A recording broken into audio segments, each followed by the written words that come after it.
Chandragupta I was the contemporary of Constantine the Great, the Roman emperor who founded Constantinople. During the times of the later Guptas, the Roman Empire split up into the Eastern and Western, and the Western was ultimately overthrown by the northern barbarian tribes. Thus, just about the time when the Roman Empire was weakening, India had a very powerful state with great generals and mighty armies. This was an extract from a letter written by Pandit Jawaharlal Nehru to his daughter Indira from Naini Central Jail. As the letter says, in the beginning of 4th century AD, while Rome was disintegrating, India witnessed the rise of a consolidated imperial power in the Guptas. The initiation of Gupta dynasty marked the beginning of a second empire in India. As a young researcher, I have been working on the Guptas for the past 2 years, and I feel that just as we have enough reasons to look up to the West today, there was a time in history when the West also had enough reasons to look up to us. Not surprisingly, therefore, several historians and scholars have asserted the Gupta age as the classical age of Indian history, or even the golden age. It was a time when Indian art, culture and literature attained impressive standards. However, there is a controversy on the early history, origin and establishment of the Gupta Empire. In the writings of Professor D.N. Jha, we find that the eclipse of the Kushanas in North India and of the Satavahanas in the Deccan in the 3rd century ushered in a period of political atomism and paved the way for the emergence of several minor powers and new ruling families. It was in this situation that the Guptas laid the foundation of an empire. In the Puranic texts, particularly the Vishnu Puranas, refer to 3 early Gupta kings, Sri Gupta, Ghatotkacha Gupta and Chandragupta I.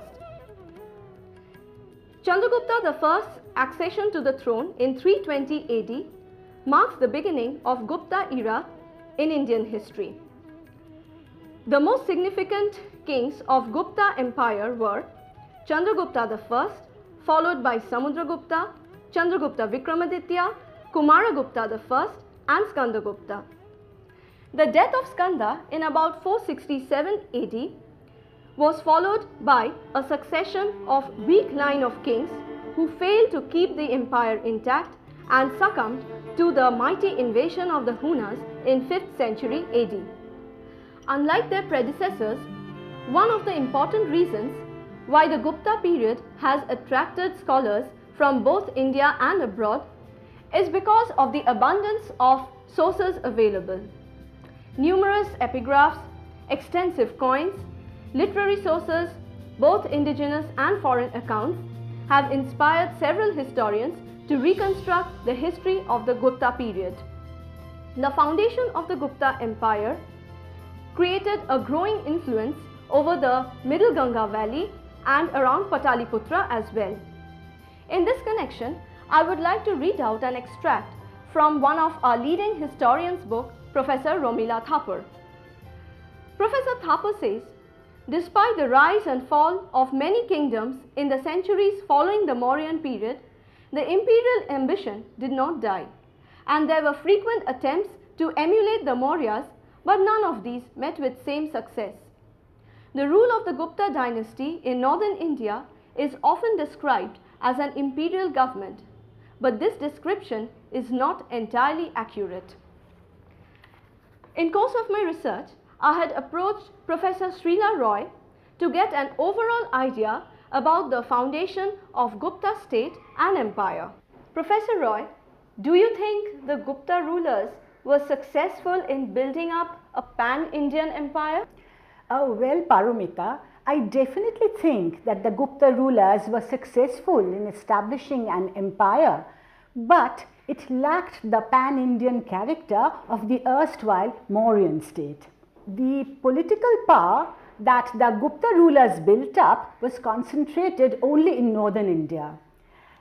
In this context, I think I should refer to both Dr. R.C. Mazumdar and Professor A.S. Altekar. They have both referred to the contemporary powerful Vakataka rulers who held political hold over central India and northwestern Deccan for a long time.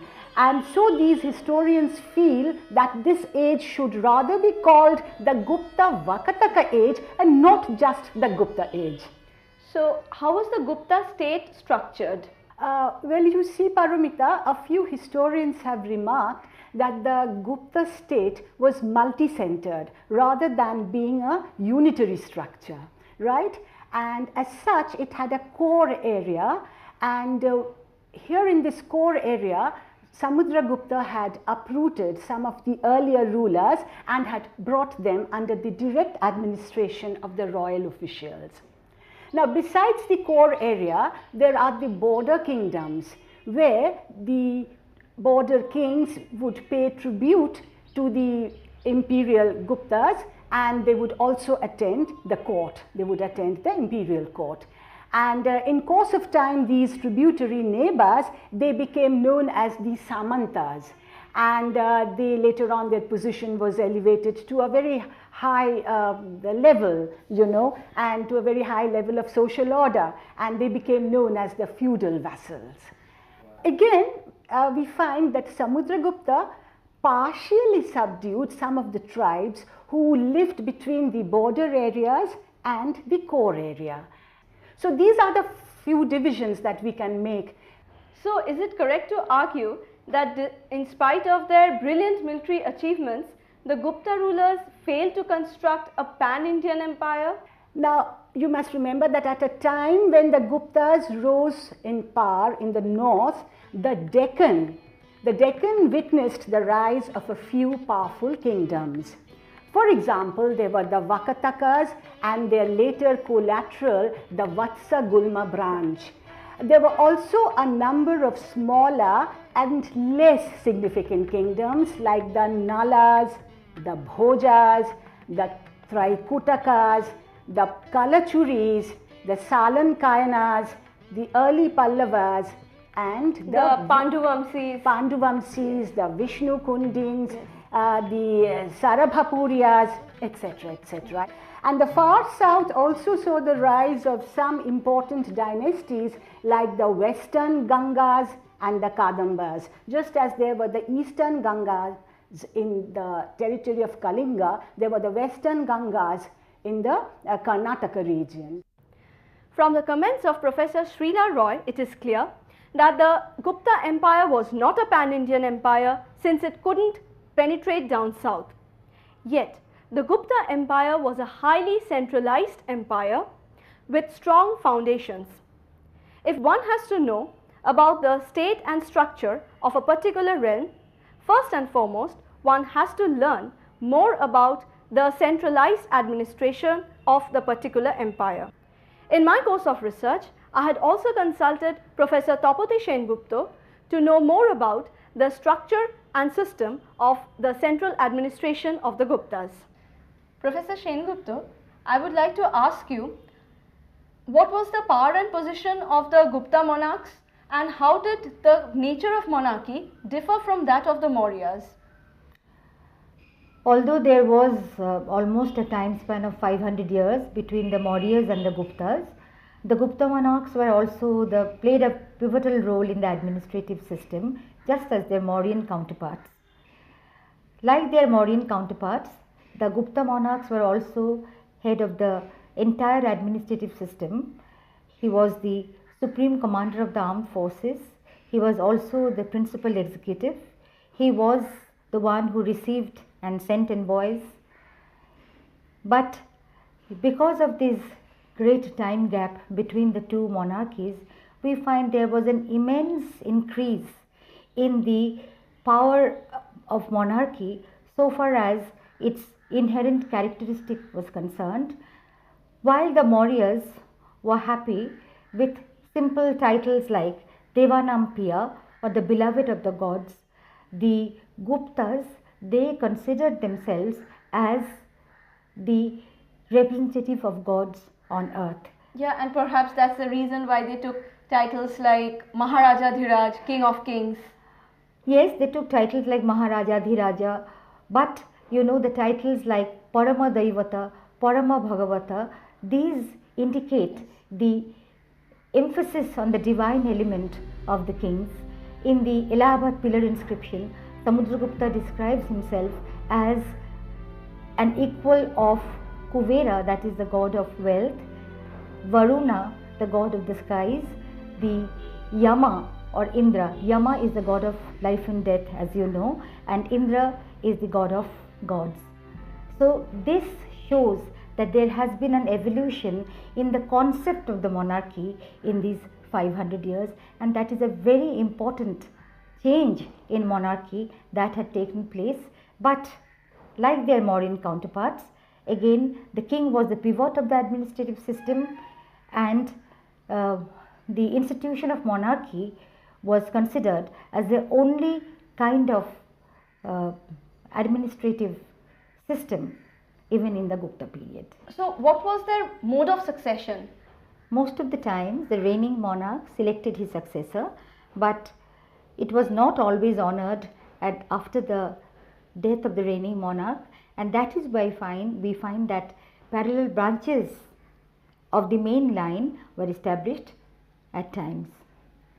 Another very important factor, that the personal prowess of the monarch, that was emphasized in the time of the Guptas, and the titles that they took, Parama Bhattaraka, Parama Daivata, Vagravala Parakrama, Vikramaditya, these are the indications that the personal prowess of the monarch played a very important role in the making of the Gupta monarchy.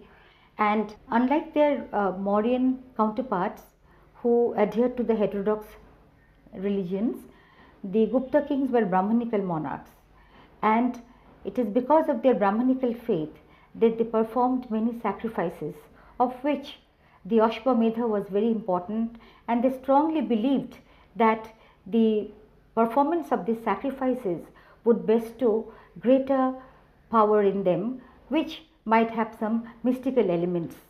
So what was the arrangement like at the center, the administrative arrangement? Yes, just as Kautilya had said that a single wheel cannot move, that the king always needs other officials to help him in his administration. In the Gupta period also we find a number of manifestations of this. We find that the Guptas were helped by a number of ministers, although the Mantri Mandali was not always a regular feature or a very static feature in the Gupta administrative system. We find a number of ministers, and these ministers or these commanders of the armed forces, we always find the epithet Maha attached to their names or to their offices, which indicates the importance of the office in the administrative system. So we find Maha Sandhi Vigrahika, Maha Danda Nayaka, these are the officials who helped the Guptas. Although the Gupta king was the supreme commander of the armed forces, he was also the head of the judicial administration. In the Mauryan period we find the system of punishment, that was very strict. That was almost inhuman in the Mauryan period, but we find a great deal of laxity in the time of the Guptas. And we need not think that because the Guptas were immensely powerful, that there was no check on their power. They were also very much controlled by the Shastras, the existing laws of the land. They were very much controlled by the various advisors and the ministers. They were also, then there were these heads of the guilds. The guilds played a very important role in the Gupta economy, and the heads of the guilds had great control or great influence, we should say, over the king. So what was the mode of appointment to these officers? Although in the Gupta period we find that there was no formal examinations for the appointment of officials to different posts, there was a great deal of hereditary element in the Gupta period. Like the Kumara was the highest official from the royal family who would be sent to the provincial posts, the Yuvaraja who would succeed the father, and we find that the sons of various officials, they would be appointed to the position which their fathers held. But although being Brahmanical, the Guptas did not make any discrimination on the basis of religion for the appointment to various posts. Like Virasena, who was the commander-in-chief of Chandragupta, was a Buddhist. And at the same time, appointment of the same person to different offices were also made. Like Harisena, he was the commander-in-chief of the Gupta army in some expeditions. This Harisena became a court poet, and for some time he also held very important position in the royal kitchen. So offices were interchangeable. There was no religious bias in the administration, in the appointment of officials, and also the hereditary element played an important role. So what was the position of the queens, and did they enjoy any kind of political prominence in the Gupta polity? Yes, some of the queens were very prominent, like Kumara Devi, the queen of Chandragupta I. She was the daughter of the Lichavi family, and the Lichavis are politically very important, and this alliance was considered to be very important for the Guptas, and they celebrated this alliance by minting gold coins with Chandragupta I and Kumara Devi standing together, and with the epithet that Lakshmi Lichavaya, or the Lakshmi which was given by the Lichavis to the Guptas. And the daughter of son of Kumara Devi, that is Samudragupta, was anointed the successor of Chandragupta I by Chandragupta himself. And then we find Dhruva Devi was a very important queen of Chandragupta II, and Dhruva Devi's daughter Prabhavati Gupta, who was married to the Vakataka family, played a very important role. After the death of her husband, she became the regent of the infant Vakataka monarch. But we do not find that the queen played any important or vital role in the administrative decisions of the Guptas. From the insights of Professor Tapati Sen Gupta, we come to know that the Gupta administration had a highly monarchical setup, yet the monarchs were not absolute despots. There was a considerable check on their powers, governed by the Brahmanical institutions, the Shastras and other laws of the land. On the other hand, the Guptas also had a pronounced provincial administrative setup. And to know more about the provincial administrative system, I had also consulted Dr. Rita Chaudhary. Dr. Chaudhary, can you tell us how far was the provincial administrative system centralized during the Gupta period? Well, as you must be knowing that the most important source of information for the Guptas is the Allahabad Processi of Samudragupta. Herein, for the first time, we find that a large administrative zone equivalent to a province being referred to as the Bhukti. The Bhuktis were under the Uparikas, and the Uparikas were directly appointed by the Gupta emperors. In the time of Buddhagupta, much later, we find that the Uparikas are being referred to as Uparika Maharajas. Significantly, what indication that we get is that the Gupta emperors directly controlled the provinces and appointed their governors. But at the same time, at the lower level of administration, we find considerable amount of decentralization. So what were the features of decentralization in the administrative setup of the Guptas? Districts in the Gupta administration were known as Vishayas, and these Vishayas were ruled by the Vishayapatis, who were appointed by the Uparikas. The Uparikas themselves were being appointed by the Gupta emperor themselves. Now in these districts, the form of administration is to be known from the inscriptions that we get from the various regions, and they do not represent a standardized form. As for examples, from 5 Damodarpur copper plates which we find from northern Bengal, we know that the Vishayapatis had their headquarters at Kotivarsha, at a region named Kotivarsha. They were assisted by various officials, and reference to them have been made. Amongst them were the Nagar Shreshti or the chief trader, the Shattavaha, the caravan leader, Prathama Kulika, the chief artisan, and the Pratham Kayastha, the chief scribe. Apart from the last, none of them are official personages. They are locally important people and representatives of locally important social groups. The Guptas are credited with the inclusion of non-officials in the district board. What their functions were is not clear, but at least we know that they were important enough because they were informed and applied during land transactions. In other inscriptions found from northern Bengal, we find references to 2 important rural social communities. They were the Mohattaras and the Kutumbins. Both of them were well-to-do agriculturists, but from Gupta plates it is clear that the Mohattaras were more important than the Kutumbins. Next we go to the administration at a lower level. These were the Vithis, which are referred to in Bengal inscriptions. The Vithis were an administrative tier over several villages, and in this way they integrated the village rural setup into the political administrative setup of the Guptas. Herein too we find mention of the Bithi Kulika or the local artisan. So maybe over here also where the non-officials were integrated into the administrative setup. Another important group that is mentioned here is the Ashto Kulodi Karono or the Gramastho Kulodi Karono.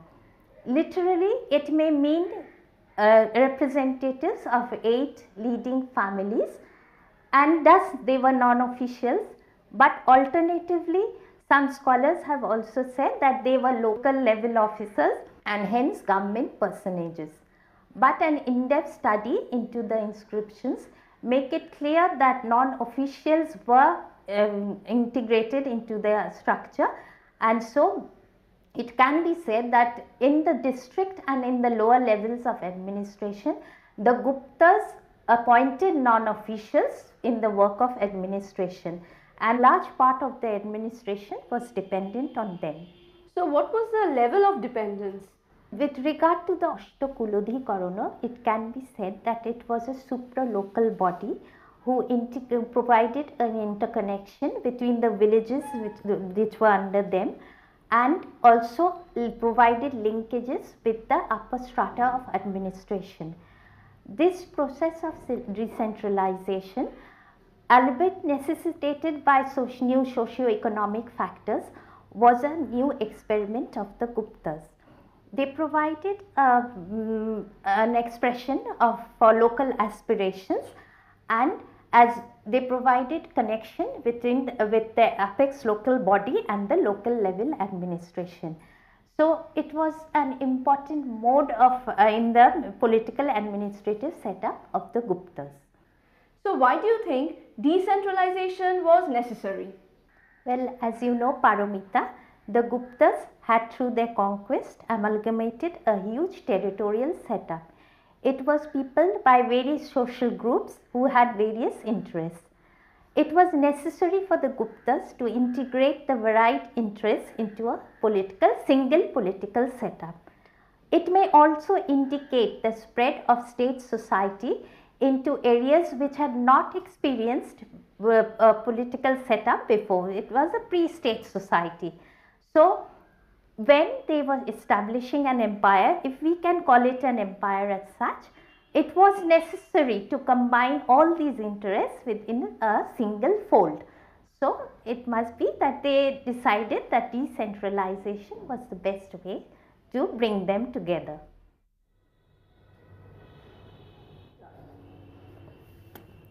Now, after consulting 3 eminent scholars on Gupta state and administration, one can make 3 significant observations on the Gupta Empire. First, the Gupta Empire was not a pan-Indian empire since they could not extend their direct control in the Trans-Vindhyan region. Second, though the monarch reigned supreme, yet he was not the absolute power. His powers were highly restricted by Brahmanical laws and injunctions. Third, the Gupta Empire portrayed combination of both centralization and decentralization, where power was disseminated amongst the local level, however, which gained momentum at a much later period. In this connection, I think it is relevant to quote R.S. Sharma, another eminent historian, who said that the Gupta period was a proto-feudal period. Though the state and administration of the Guptas contributed immensely in making it a model for others to emulate, yet what makes it the golden period of Indian history is the paramount cultural achievements. I am still carrying on with my research on the Guptas, and I believe that we shall be in a position to discuss the cultural history of the Gupta dynasty some other day.